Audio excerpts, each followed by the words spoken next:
முன்னொரு காலத்தில் செழிப்பு நிறைந்த மகத நாட்டை பிருகத்ரதன் என்ற மன்னன் ஆட்சி செய்து வந்தான்.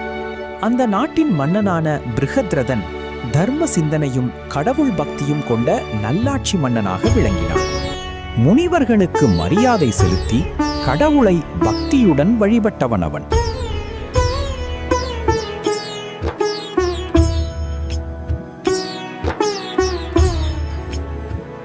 பிருகத்ரதனுக்கு 2 மனைவிகள் இருந்தனர். இருவரையும் அவன் சமமாக நேசித்தான். அந்த 2 ராணிகளும் காசி நாட்டின் மன்னனான காசிராஜனின் அழகிய புதல்விகளாவர். பிருகத்ரதன் இருவரையும் சமமாக நடத்துவேன் என்று உறுதியளித்தான். அவனது வாக்கை மதித்த காசிராஜன் தனது 2 மகள்களையும் பிருகத்ரதனுக்கு திருமணம் செய்து வைத்தார். 2 ராணிகளையும் சம அன்புடன் நடத்துவேன் என்ற தனது வாக்கை பிருகத்ரதன் மனதார காத்தான்.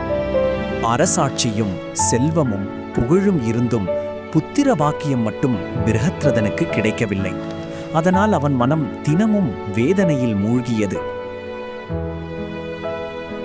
அந்த நேரத்தில் சண்டகௌசிகர் என்ற மகாமுனிவர் மகத நாட்டிற்கு வருகை தந்தார்.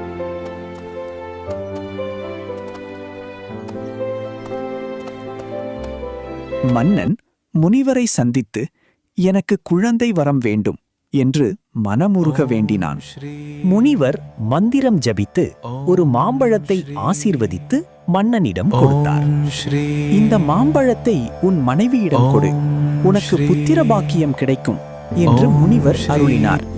தனது 2 மனைவிகளையும் சமமாக நேசித்த பிருகத்ரதன் முனிவர் கொடுத்த மாம்பழத்தை எப்படி பகிர்வது என்று சிந்தித்தான்.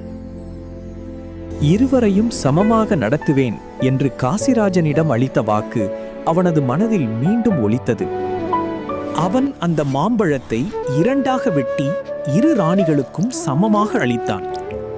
எந்த நிலையிலும் இருவரையும் வேறுபாடு இல்லாமல் நேசிப்பதே தனது தர்மம் என்று பிருகத்ரதன் நம்பினான். காலம் நகர்ந்தது. முனிவரின் அருளால் 2 ராணிகளும் கர்ப்பம் தரித்தனர். அரண்மனையில் மகிழ்ச்சி பெருகியது.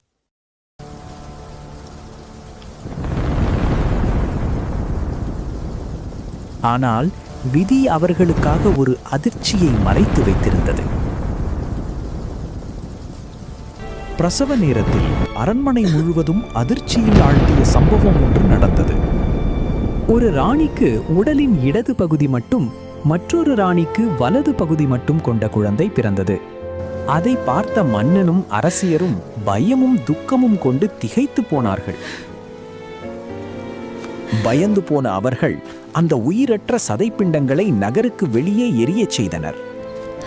அந்த வழியாக ஜரா என்ற பெயருடைய அரக்கி வந்தாள். மாமிசத்தை உண்ணும் பழக்கமுடைய அவள் இரவின் இருளில் உணவை தேடி அலைந்து கொண்டிருந்தாள். அப்போது காட்டின் ஓரத்தில் கிடந்த அந்த 2 உடல் பகுதிகளையும் ஜரா கண்டுபிடித்தாள். அவற்றை எடுத்துச் செல்ல வசதியாக ஜரா அந்த 2 உடல் பகுதிகளையும் ஒன்றாக இணைத்தாள். அடுத்த கணமே அந்த 2 பகுதிகளும் ஒன்றோடொன்று சரியாக பொருந்தி முழுமையான குழந்தையாக மாறின.